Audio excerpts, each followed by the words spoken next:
So, you want to learn more about Fontaine? Well, allow me to give you the grand tour. Oh, I bet I'll get a lead on a new story by the time we're done, too. The news seems to follow you around wherever you go. They say Fontaine stands above all waters. That's why the water level here is higher than anywhere else around. And if you're wondering whether that makes these waters lakes or seas, you're not alone. It's actually a hotly debated question. If you enjoy expansive scenic views, I highly recommend taking a trip on the Aqua Bus. You can just sit back and enjoy the sights while your Melusine tour guide tells you all about Fontainian culture and customs. Definitely the most relaxing way to travel. The best place to start your sightseeing trip is the Court of Fontaine. It's the most important city in the nation, at the center of all of Fontaine's affairs. The city is arranged in concentric circles around the waterway hub, which sits right in the middle. Of course, the most important building in the Court of Fontaine is the office of the Steambird. Just kidding. It's actually the Palais Mermonia, the highest authority in Fontaine and the highest point in the city. All the important government bodies have their headquarters there, from the office of Judex Nervalet to the Maison Gestion, the Maison Gardiennage, and the Marechaussee Phantom. It's a busy place, but it runs like clockwork. Down on the streets below is where the city really comes to life. The Court of Fontaine is renowned for its journalism, art, fashion, and fine dining, so it's extremely popular with the tourists. Below street level, down in the sewers, you'll find the city's administrative gray area, known as the Fleuve Cendre. Every light casts a shadow and every city has its underbelly. If you're ever investigating a crime, 9 times out of 10, you'll find a lead here. So any investigative journalist worth their salt makes sure to have a few contacts in the Fleuve Cendre. Who are my contacts? That's top secret, I'm afraid. Luckily, though, I'm on good terms with Navia, so I have an easier time here than some people. It pays to be friends with the Spina di Rosula. As you'd expect in the nation of Hydro, there's a whole world of wonder under the water. Oh, it's so beautiful, and it always reminds me how lucky I am to have a vision.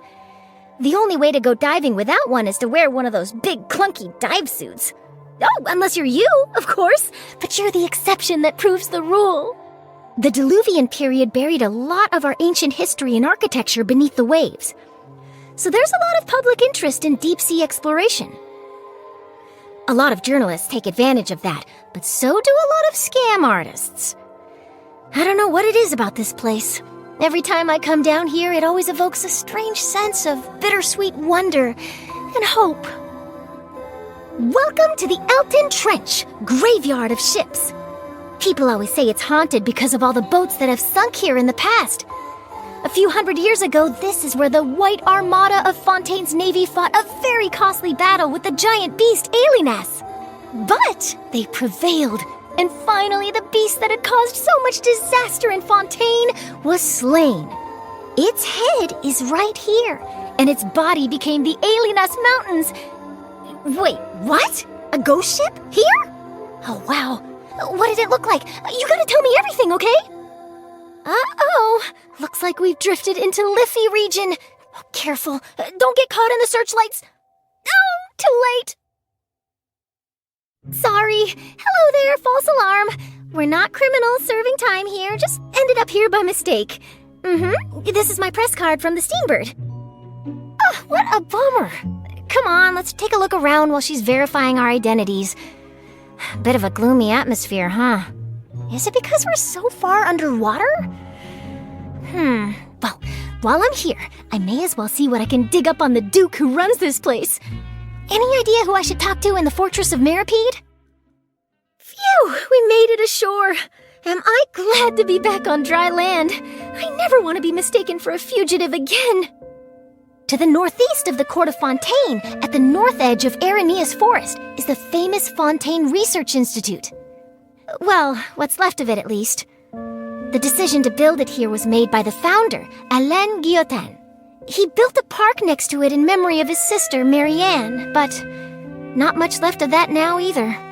That explosion I mentioned, It was the result of an Archeum experiment gone wrong, run by former senior technician Edwin Eastinghouse. It devastated the area, but it created some pretty mind-boggling sights here, too. Oh, it has to be seen to be believed, so it's still worth a trip. Just, don't get too close, okay? The last thing we want is any more accidents. The Fontaine Research Institute is responsible for many inventions that have dramatically changed our lives, such as Clockwork Mecha and Fanta. So our readers are always keen to keep up on the latest developments. Ever since the explosion, the Steambird has been sending crews here to try to get to the bottom of what happened. But the researchers, they seem pretty wary of us journalists. So if you ever find anything out, make sure I'm the first to know. To the south of the Institute lies Erinnyes Island, a sacred place in Fontaine. Legend has it that all water veins converge there. The most famous attraction on the island is the Opera Epiclese, where criminal trials are held. We as a nation are strong believers in justice, and we sure do love our trials. No trip to Fontaine is complete until you've seen a trial at the Opera Epiclese. That big fountain in front of the Opera House is the Fountain of Lucine. We have a local custom where we throw Mora into the fountain and make a wish, and a lot of the time, it actually works. In fact, there's a legend about it. Huh? Navia? Clorinde? What are you two doing here? Oh, Charlotte! So this is where you disappeared to. Glad we ran into you. We just saw Ufrazi in the city. She says she's been looking everywhere for you. The editor-in-chief's looking for me? Whoops! Well, I'd better run.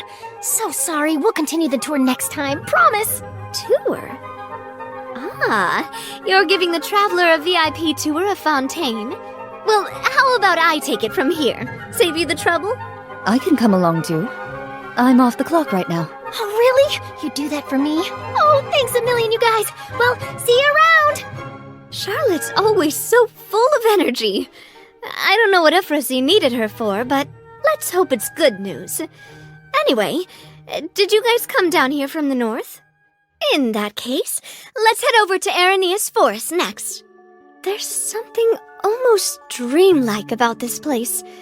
Everything about it, from the plants to the scenery, is so different from anywhere else. Like the giant orb of water spouting up from the center of this lake, with gale-force winds that push you away from it. Or this lake, with the legendary weeping willow that's the color of fresh water. Huh. Although it's looking a bit wilted right now. Oh, yeah. And there are lots of musical mechanisms in this forest, too. So much fun to play around with. I wonder who made them. Well, given that they're musical, the first thing that springs to mind is obviously the ancient kingdom of Remuria. Obviously? Maybe for you, Clorinde. You clearly know your history. The place I know best in Erinnyes Forest has got to be the Rusty Rudder. This is Pito's territory, and just like the Fleuve Cendre, it's a hot spot for intel. Of course, to the unwitting bar patron, it's just an ordinary tavern. Oh, and there's a lot of history in this old shipwreck. They say it was one of the White Armada's armored battleships. I don't know much about Morte Region, except that there's not a lot of people here. That ominous tower in the fog certainly doesn't look very inviting. Oh, there's an introduction here. It's called the Tower of Ipsissimus, and it was built by an organization called the Narcissenkreuz Ordo. Yikes. I'm completely out of my depth here. The Narcissenkreuz Ordo was an extremist group, declared a criminal organization by the courts of justice. The tower has been sealed off for centuries, so it's quite normal that you haven't heard of them before. Well, sounds like the less I know, the better. Oh, there's another huge area of ruins down here.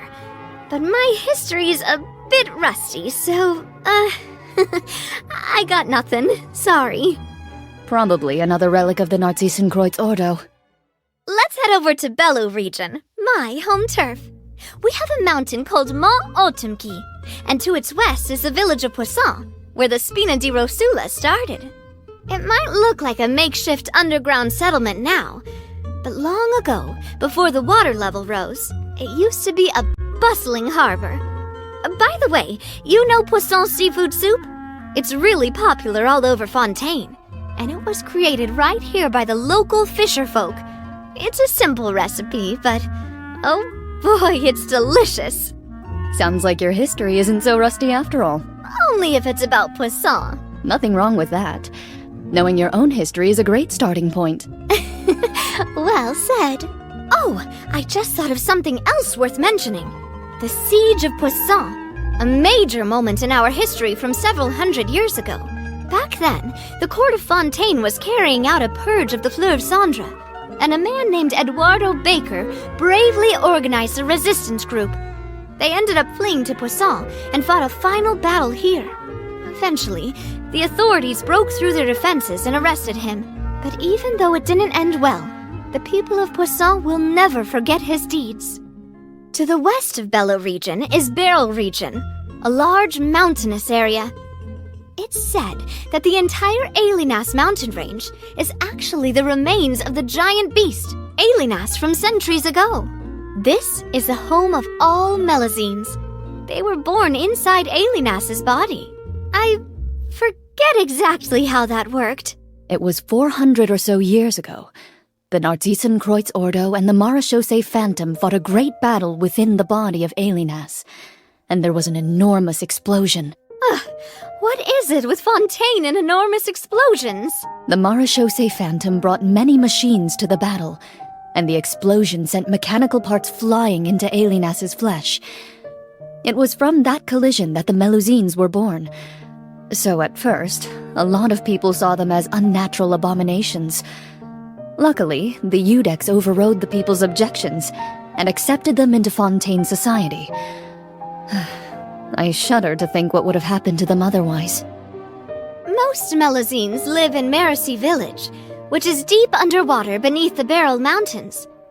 This would be a difficult dive without a vision, huh? It's very warm down here, and the colors are something else. Once you're inside, it really does feel like you're in the body of a legendary beast. It's so surreal. I remember the Steambird published a list of 100 heroic challenges to try this year, and one of them was trying Merusea Village cuisine. Let's just say that Melazines have slightly different sensibilities from us humans. Understatement of the century. Oh, they have a conch harp here. Something wrong? It's nothing. Probably dates back to the days of Remuria, that's all. Hey, didn't the Marechaussee hunters first appear after the fall of... What was it again? Remuria. Right, Remuria. They hunted down monsters or something? Correct. Thousands of years ago, after Remuria was finally destroyed and sank into the ocean depths, their golems remained in the human world and continued to wreak havoc. The Marechaussee hunters were founded for the sole purpose of fighting those golems. Today, the kingdom of Remuria lies in ruins beneath the remote village of Petrichor, outside of Fontaine's waters. Maybe you'll have the chance to explore it one day, and get a glimpse into the history of an ancient dynasty. I'm sure you'd be amazed by its beauty and splendor. The music of Remuria once echoed throughout the high seas. Then again, it's also possible that there's nothing left down there at all.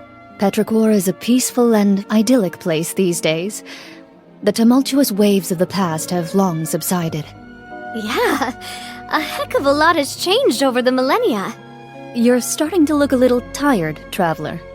You must be exhausted after visiting so many places. Let's get back to Poisson. I'm ready for a big meal and a good long rest. So, what do you think, traveler? Fontaine's a pretty fascinating place, isn't it? And there's so much more to explore. We've shown you around the places that we know, but that's just scratching the surface. Guess you'll just have to discover the rest by yourself. On that note, you'd better get some rest so you can keep exploring tomorrow.